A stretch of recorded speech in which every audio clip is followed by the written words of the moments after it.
勝負はまだついちゃいなよ! Hi there, story lovers. Welcome to Our Only Thing. With the release of Kill Bill, The Whole Bloody Affair in theaters, we'll be talking about Kill Bill Volume 1 today. Grace, what are some things you love about Kill Bill? That cold open is a masterclass. There's that very slow reveal that it's a Klingon proverb. Do you know the Klingon proverb that tells us revenge is a dish that is best served cold? Even how the layers are built. We see the napkin that says Bill on it. This is me at my most masochistic. There's just something so powerful about that dialogue. It's just a matter of minutes, but we understand whoever this villain is, he feels like he's in pain as he's inflicting what looks like death upon our protagonist. And the one bit of dialogue that we get from the bride is a bomb. Bill, it's your baby. Followed by the boom, followed by the song. Nancy Sinatra, yeah. All of those elements done in just a matter of minutes. That's really why this is such a masterclass in storytelling. Pablo, what's your thing? The feet. It's just simply the feet. I have nothing against a foot fetish. Let's start there. We don't kink shame on Our Only Thing. No kink shaming here. Even putting foot stuff on film, fine. I'm okay with that. The issue I think I have here is it's very clear that Tarantino is exploiting his young actresses when he puts bare feet on film. And there's obviously that power dynamic. He's the director, they're the young actress. One of the scenes that stands out to a lot of people is wiggle your big toe. You could have just as easily had her, trying to move her leg or some other way of trying to break out of atrophy. And instead it is entirely focused on her bare feet. Mm-hmm. We should break down how many shots of feet there are in this film. Please. By the numbers, there are 43 shots of feet in Kill Bill Volume 1 overall. That includes both men and women, first of all, and with their shoes on and without. That is just if there is feet making up most of the shot. Out of those 43 shots of feet, 36 of them were women and 7 were men. That right there is an important distinction. Out of the 36 shots of women's feet, 15 of them were bare feet and 6 were just wearing socks. Does it add any richness to the movies? I will say in Kill Bill it does, because it is part of her journey that she needs her legs. It is not necessary for o-ren. No, not at all. Not at all. Mm-mm. Did not need to see that she had socks on. Uma has even cracked some jokes at Tarantino's expense recently in the press. Now Maya Hawke has been in his films, and she asked her mother for some advice, and Uma told her to keep her shoes on. Interesting. I did a little bit of research outside of Kill Bill, just generally into Tarantino's filmography.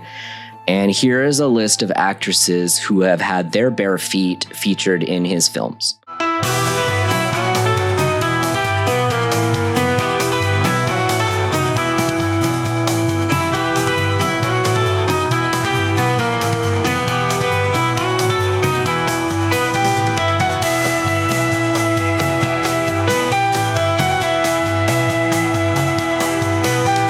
In fairness to Tarantino, he's defended himself in the press, saying that a lot of great directors have had a fixation on feet in their films. He cited Hitchcock. He had a weird obsession with his leading ladies. So I'm not sure that I would throw Hitchcock out as a piece of credibility. Very true. There are a few shots in Kill Bill of feet with blood. You have the scene of Gogo killing the businessman at the bar. And it's a very, very brief shot, but that was one that I counted where the camera is looking down at her feet and the blood flows out of the businessman after she stabs him. You mentioned o-ren, obviously the fight with the bride at the end. When she gets cut the first time, we see blood trickle down onto her socks. So that is something to keep an eye on if Tarantino has more imagery of feet with blood and viscera. Like, that's interesting, because that's more rare to see.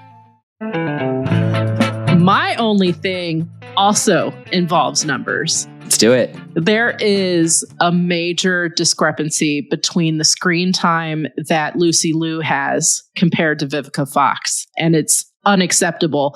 You have 9.5 minutes on chapter 3, which is Cottonmouth's backstory. The chapter 5 sequence, which is the entire fight, which obviously includes the crazy 88 and other people who aren't just o-ren, that is 39 minutes long and some change. Then you have the actual fight with her. So what I'm including is the moment she is face to face with the bride and the moment that she falls to her death, which is 8 minutes.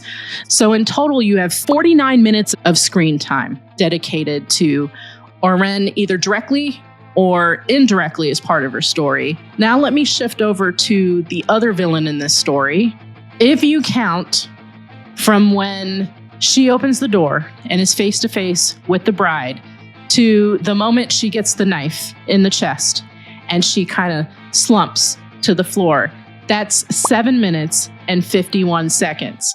If you include the bride's chat with Nikki afterwards, which is certainly part of Copperhead's overall arc, the final screen time is 9 minutes and 27 seconds. I want to throw in a fourth timestamp.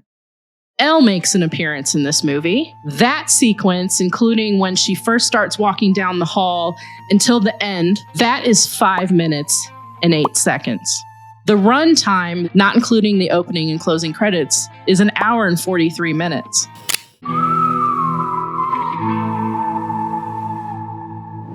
Firstly, I understand that o-ren is a mirror to the bride because essentially they both have been consumed by revenge. But if you look at Copperhead's character, she's a mother.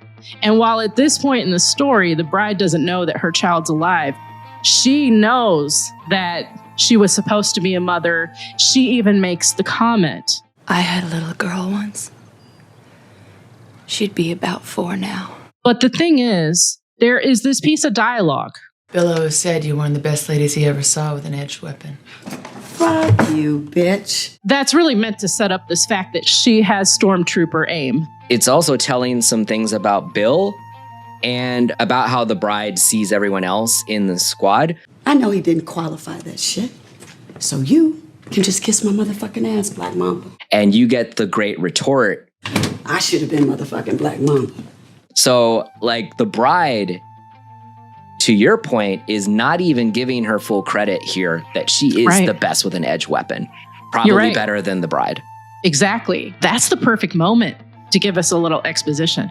Maybe show us that she really was the best. There's a baseball diamond where I coach our little league about a mile from here. We meet there around 2:30 in the morning, dressed all in black. Your hair in a black stocking. And we have us a knife fight. Kind of wish they would have done that, because I think that could have been epic. That would have been a great way to show us the edge weapon. The daughter could still come into that. Yeah, when you said that, I was picturing like she follows her mom without her realizing, and she's watching from like the bushes or something. Yeah, for sure. And I did look up Lucy Liu because I was really curious, and there were reports that Tarantino liked her so much that he extended that role. So then I looked at the other side of it. Did something happen with Vivica Fox?